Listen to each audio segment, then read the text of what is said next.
Hello friends, welcome to the video. ഇന്ന് നമ്മളൊരു cooking video ആണ് ചെയ്യുന്നത്. ചിക്കൻ കറി എൻ്റെ സ്റ്റൈലിൽ വെക്കുന്ന ഒരു വീഡിയോ ആണ് ഇന്ന് ചെയ്യുന്നത്. നമുക്ക് ആദ്യം തന്നെ 4 തക്കാളി 4ആയിട്ട് കീറി അത് അടുപ്പിൽ വെച്ച് തിളപ്പിച്ച് വേവിച്ചെടുക്കണം. പിന്നീട് മല്ലിയില, ഇഞ്ചി, പച്ചമുളക്, കറിവേപ്പില, വെളുത്തുള്ളി എന്നിവ വൃത്തിയാക്കി അരിഞ്ഞ് എടുക്കുക. ഇത് അരിഞ്ഞെടുക്കുമ്പോഴേക്കും നമ്മുടെ തക്കാളി വെന്ത് വരും. വെന്ത് വന്ന തക്കാളി അതിൻ്റെ തോലെല്ലാം പൊളിച്ച് മാറ്റി വൃത്തിയാക്കി എടുത്തു വെക്കുക. ആ സമയത്ത് നമുക്കൊരു പാൻ അടുപ്പത്ത് വെച്ച് ആ പാന് ചൂടായി അതിൽ വെളിച്ചെണ്ണ ഒഴിച്ച് കടുക് ഇടാം. കടുക് പൊട്ടി വരുമ്പോഴേക്കും നമുക്ക് അതിലേക്ക് കറിവേപ്പില ചേർത്ത് കൊടുക്കാവുന്നതാണ്. കറിവേപ്പില പൊട്ടി വരുമ്പോഴേക്കും അരിഞ്ഞു വെച്ചിരിക്കുന്ന സവാള ചേർത്ത് കൊടുക്കാവുന്നതാണ്.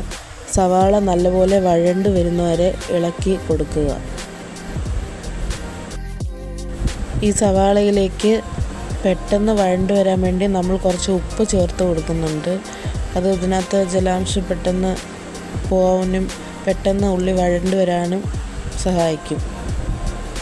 പിന്നീട് നമ്മളൊരു ഉണങ്ങിയ ജാറിനകത്ത് മസാല പൊടിച്ചെടുക്കുന്നുണ്ട്. ഈ മസാല നമുക്ക് ചിക്കനകത്ത് ചേർക്കാൻ വേണ്ടിയിട്ടാണ്. സാധാ മസാലയാണ് കടയിലൊക്കെ മേടിക്കാൻ കിട്ടുന്നത്, അതാണ് ചൂടാക്കിയിട്ട് പൊടിച്ചെടുത്തത്.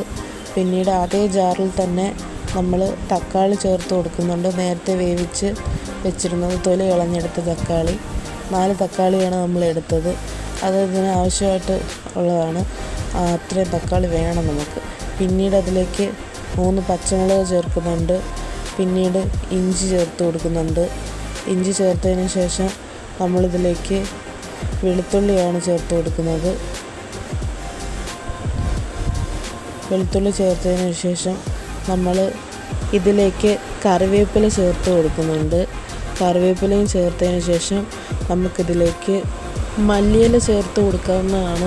ഞങ്ങളുടെ ഇവിടെ ഉള്ളത് ആഫ്രിക്കൻ മല്ലിയിലയാണ്. ഞങ്ങളുടെ വീട്ടുമുറ്റത്ത് തന്നെ ഉള്ളതാണ്. ഞങ്ങൾ അതാണ് യൂസ് ചെയ്യുന്നത്. മല്ലിയിലയ്ക്ക്, സാധാ മല്ലിയിലയ്ക്ക് പകരം അതേ മല്ലിയിലയുടെ അതേ ഫ്ലേവറും മണമൊക്കെ ഉള്ള ഇലയാണിത്.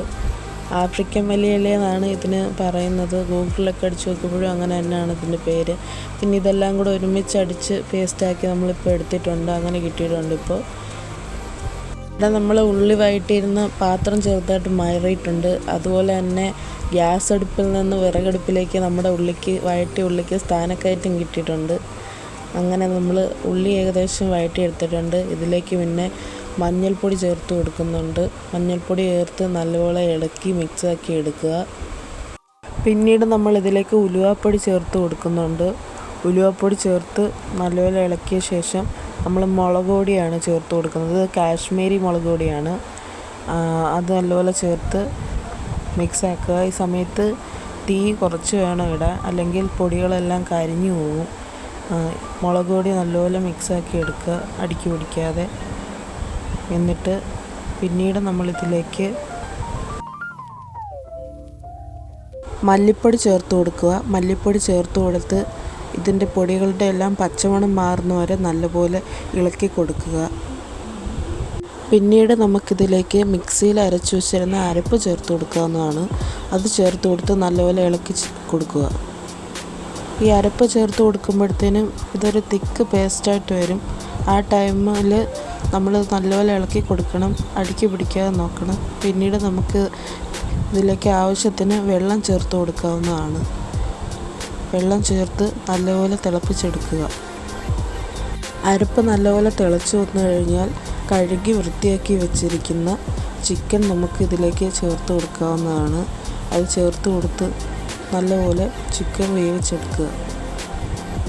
ഇപ്പോൾ ഇവിടെ ഏകദേശം നമ്മുടെ ചിക്കൻ കറി വെന്ത് വന്നിട്ടുണ്ട്. ഈ സമയത്ത് നമ്മൾ നേരത്തെ പൊടിച്ച് വെച്ചിരുന്ന ഗരം മസാല ചേർത്ത് കൊടുക്കാവുന്നതാണ്. മസാല ചേർത്ത് കഴിഞ്ഞ് ചിക്കൻ കറി ഒന്നുകൂടെ തിളച്ച് വരുമ്പോഴേക്കും നമുക്കിതിലേക്ക് മല്ലിയില ചേർത്ത് കൊടുക്കാവുന്നതാണ്. മല്ലിയിലയും കൂടെ ചേർത്ത് കഴിഞ്ഞ് നമുക്ക് അടുപ്പിൽ നിന്ന് വാങ്ങാം. ഇപ്പോൾ ഇവിടെ സ്വാദിഷ്ടകരമായ ചിക്കൻ കറി റെഡി ആയിട്ടുണ്ട്. Thank you for watching this video. മറ്റൊരു വീഡിയോ ആയിട്ട് കാണുമ്പോഴേക്കും ബൈ.